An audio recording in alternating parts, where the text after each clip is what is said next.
Central et symbolique dans la tétralogie, le motif de l'anneau apparaît à de nombreuses reprises dans les 4 opéras de Richard Wagner. L'anneau existe depuis la création du monde, mais à l'état latent. Seul celui qui renoncera à l'amour pourra forger en un anneau l'or du Rhin. Ses attributs sont nombreux. Il offre à son porteur la richesse du monde, mais pour profiter de sa puissance, il faut en avoir compris le sens. Comme une sorte de pierre philosophale, on peut en faire un objet de mort en le maudissant. Il donne la vie comme la mort et asservit celui qui le détient. Comme tous les autres leitmotifs, le motif de l'anneau peut apparaître sous une forme harmonique ou mélodique.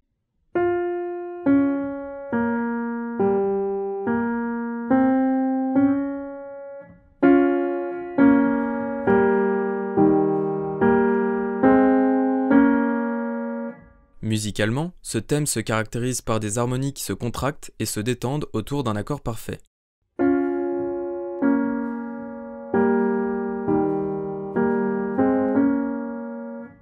La succession d'intervalles de tierces descendantes et ascendantes forme un demi-cercle.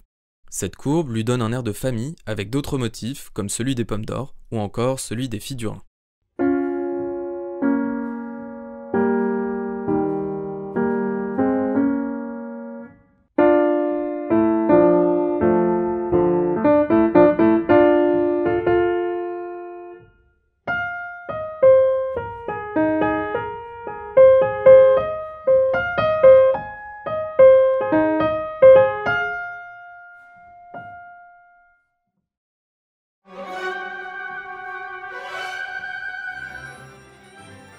La tétralogie commence par le vol de l'or gardé par les filles du Rhin.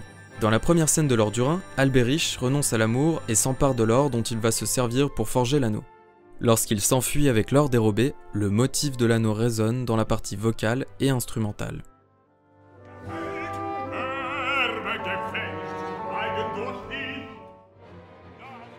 Dans la troisième scène de l'or du Rhin, Albéric a asservi le Nibelheim, le monde où résident les Nibelungen, et contraint son frère Mime à créer un aume magique lui permettant de se transformer.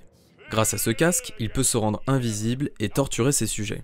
Quand Wotan et Log arrivent au Nibelheim, Albéric chasse les Nibelungen en vantant les pouvoirs de son anneau, puis s'adresse à ses visiteurs.